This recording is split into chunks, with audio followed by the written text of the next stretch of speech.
Have you ever found yourself questioning whom to trust in a world full of uncertainties? Have you ever felt like trust is just a fragile thread in this beautiful weave and tapestry of life? If you said yes to either of those questions, I want you to know that you are not alone.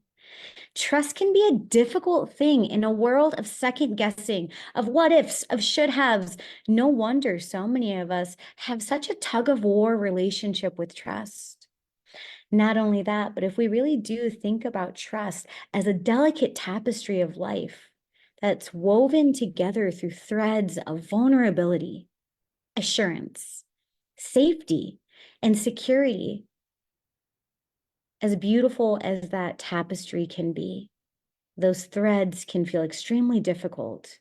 Catching on life's experiences of lies, of betrayals, of second guessing and questioning. And next thing you know, our trust tapestry can start to unravel, making us feel self-doubt, not enough, questioning ourselves. How could I trust that person? How could I? What happened? Take a breath if any of that resonates. I know that in the world that we live in, it is loud, it is busy, and from broken promises to unmet expectations, there are countless ways and reasons that our trust can falter and might even, again, feel impossible or daunting to ever fix. Now, the beauty in all of this is I want you to know it's not impossible, as daunting as it can be.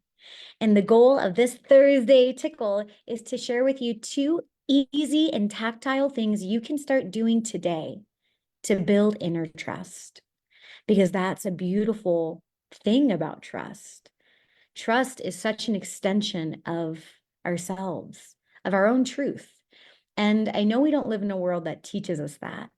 In fact, when you hear the word trust, what comes up for you? Let me know in the comments, drop it in the chat. What does trust mean for you? Because one thing, when we talk about moving into trust, one of the very important things is to define it. Number one, key number one on how to build inner trust. Define it. What does trust mean to you? You see, oftentimes we end up having this concept of trust. I trust myself. I trust my parents. I trust gravity.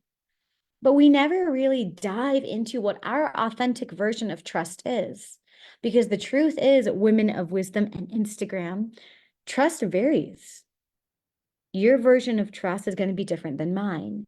And my version of trust now is very different than what my version of trust was 5 years ago, 8 years ago, 10 years ago. So in this first step of really how to start building inner trust, can you define it? Maybe like put on your curiosity hat. Think about areas in your life.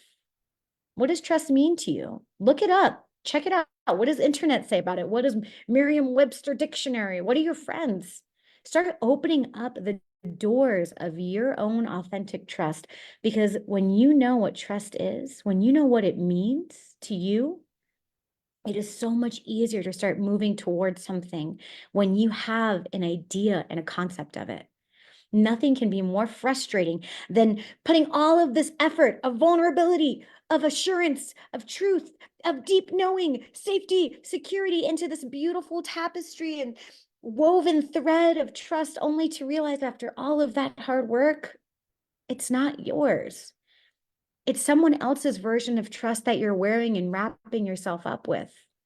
And that's going to be very difficult for you to feel safe and secure in. It's going to be hard for you to trust when you're not living or embodying a trust that is uniquely yours.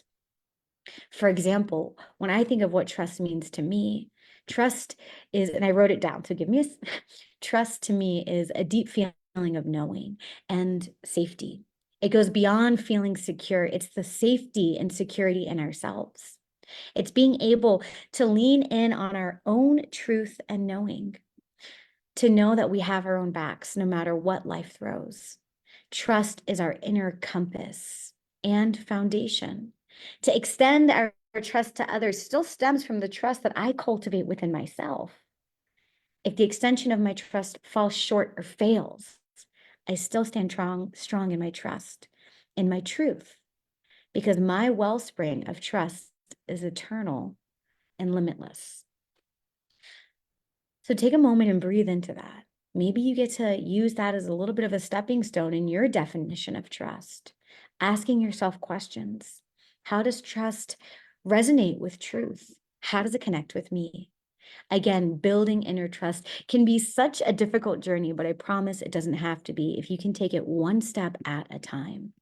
You see, something happens in the brain when our trust gets broken, when we start to feel that feeling of uncertainty, of self-doubt.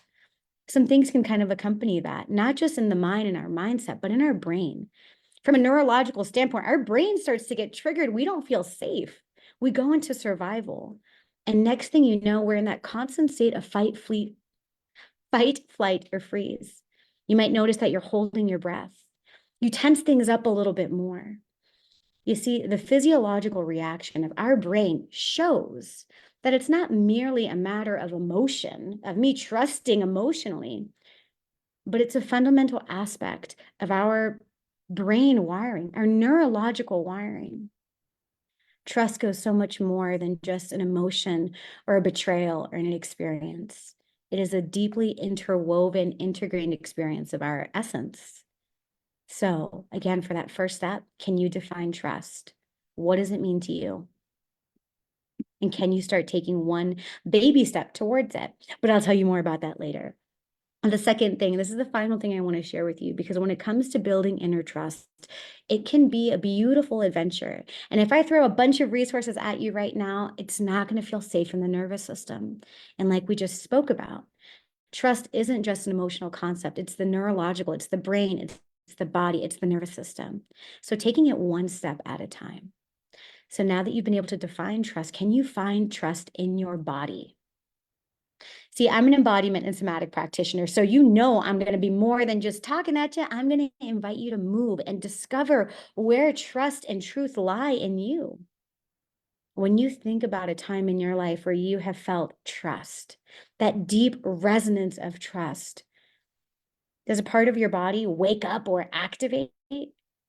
Maybe you notice trust is in your heart or in your shoulders, in your fingers. No judgment. Again, your trust is going to be different than mine. Maybe you even start to look at how trust has changed and evolved over your life. Some different ways that you can start to find trust in your body. And again, one reason this is such a powerful thing is because when you're in that space of uncertainty, should I trust this person? Should I not? Should I trust myself? Is this a good decision? And the over analytical mind starts shouting and running wild because, again, we're in that space of being triggered. We're questioning our safety, our trust. So those alarm bells are going to be going off. But can you think of a time in your life where you felt trust? Can you think of a person that you felt trust with? And if you're like, Des, no, I've lived some pretty unique experiences. I get it. Trust me. I'm no stranger to betrayal, to trust violations, and everything in between. When I was embarking on my trust journey, I had a difficult time thinking about a time, a place, a person. I grew up with a distorted sense of self, intense fears of abandonment, and so much more. The idea of trust for me felt elusive, evading, something that everybody else got to have but me. So when I started discovering what my authentic and inner trust was, I just really thought about what is it that I really hold to be true? Gravity, laying on the ground, breathing. Start to expand the areas of your life where you can trust, where you do trust. Even if in the beginning, it's just you leaning into the trust of breath, of gravity, of walking. I know that might sound simple, but that's where it starts. Because once you're in action, it's so much easier to stay in action. So everyone, just to give you a little overview again of how to build inner trust, define it for what it means to you. And the second one is really discovering it in your body. Just know that wherever you are in your journey, you're not alone. And I also want you to know that trust is a big part of the human experience, and it comes with a lot of other stuff. Just know that I've got your back every step of the way. Everyone, I hope you've enjoyed my Thursday Tickles, a time where I tickle you with information for your personal expansion. Why? So you can have more power and choice in navigating all of life's challenges and adventures. I'm Des Caminos, everybody, embodiment and somatic practitioner. And just know, I've got your back. Always. Okay, awkward time where I get off live. Bye, Instagram. Awkward time where I get off live. Goodbye, women of wisdom.